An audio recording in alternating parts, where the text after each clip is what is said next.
ትንቢተ ኢሳይያስ ምዕራፍ 12 በዚያም ቀን አቤቱ ተቈጥተኸኛልና ቍጣህንም ከእኔ መልሰሃልና አጽናንተኸኛልምና አመሰግንሃለሁ። እነሆ አምላክ መድኃኒቴ ነው፣ ጌታ እግዚአብሔር ኃይሌና ዝማሬዬ ነውና መድኃኒቴም ሆኖአልና በእርሱ ታምኜ አልፈራም ትላለህ። ውኃውንም ከመድኃኒት ምንጮች በደስታ ትቀዳላችሁ።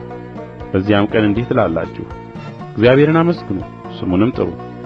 በአሕዛብ መካከል ሥራውን አስታውቁ፣ ስሙ ከፍ ያለ እንደሆነ ተናገሩ።